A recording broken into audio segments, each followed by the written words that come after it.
Hello, how you doing, guys? Welcome with Witness Without Identity, guys. Today I want to talk about this topic. It came from the hills, and it's a pretty good topic. They were talking about that.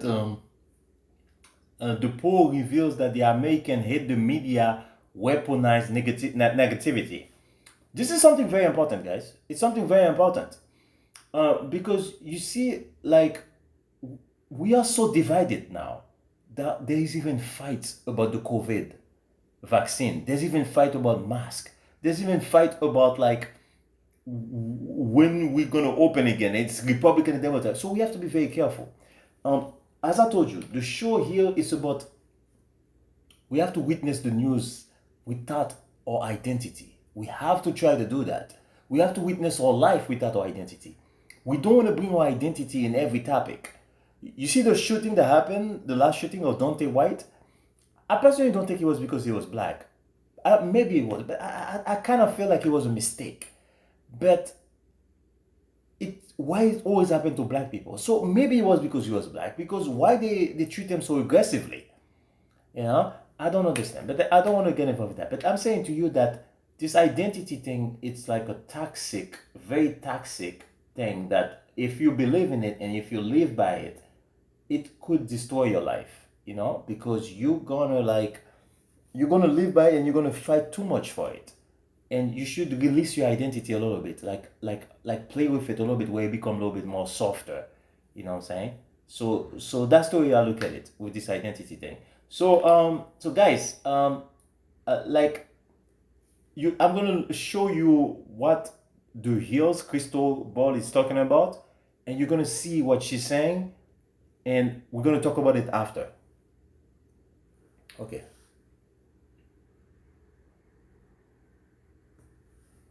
In the Washington Post, let's put it up there on the screen, and it's from, so Derek Thompson actually highlighted this, which is that in a Media Insight Project survey of the quote-unquote moral values of news audiences, the value drawing the least support was, quote, the idea that a good way to make society better is to spotlight its problems. Only about 3 in 10 Americans agree. And I thought this was really interesting, Crystal, because when you look at the data, now, first of all, this is Margaret Sullivan, so the way she writes it, she's like, Americans don't agree with the way journalists conduct themselves.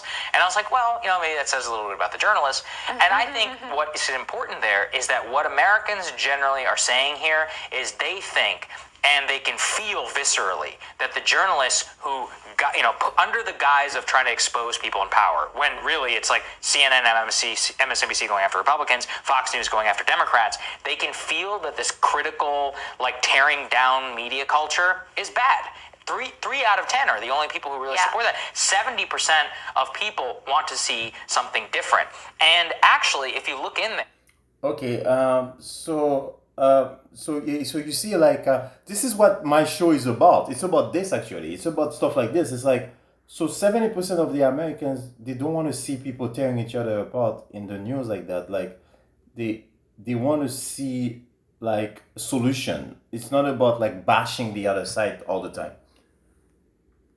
It's a very hopeful story, which is that 7 in 10 Americans support the idea that facts get us closer to the truth. So what are they really saying there? They want people to tell them the facts. They do not want them to focus solely on everything that is bad, or if you are focusing on what is bad, they want to hear a little bit about what can be done about it, right? So instead of just spotlighting society's problems, they want to hear about solutions, because I think what this survey reveals is that people feel, I watch segment after segment after segment. Something is terrible, something is terrible, something is terrible. But what do I do about it? What do I do? They want to hear more of a discussion, and instead they can see how Fox, CNN, and MSNBC, New York Times, like Breitbart or whatever, have weaponized like spotlighting problems as a way to just be partisan against somebody else. And then when Yes.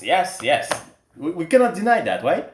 Let's look at the mask issue, the coronavirus, the mask issue, right? Or the fact that, okay, like let's look at one thing. Dr. Fauci lied about the mask, right? That he said that in the beginning of the pandemic, he was saying that we don't need the mask.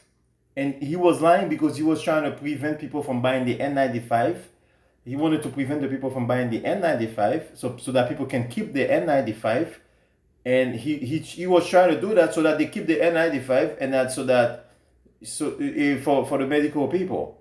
And then now now what he did, okay, so the medical crowd, the medical people, the N95, okay, so the N95 was for the medical people. He did not want to decrease the amount of N95 max for the medical crowd, right? He wanted to do that, and he lied. And but that caused more damage, because let's think about this, right? Let's think about it. Let's think about what Dr. Fauci was trying to do. Okay, so you're telling the population you don't have to wear a mask. Masks are inefficient, and you're telling them, but you're lying to them, and then because you don't want them to buy a mask, right? Now that's very bad, because now the population doesn't buy masks, they're gonna get infected, and where they're gonna go? Now they're gonna go to the hospital. So now more people in the hospital, and you don't want more people to go to the hospital.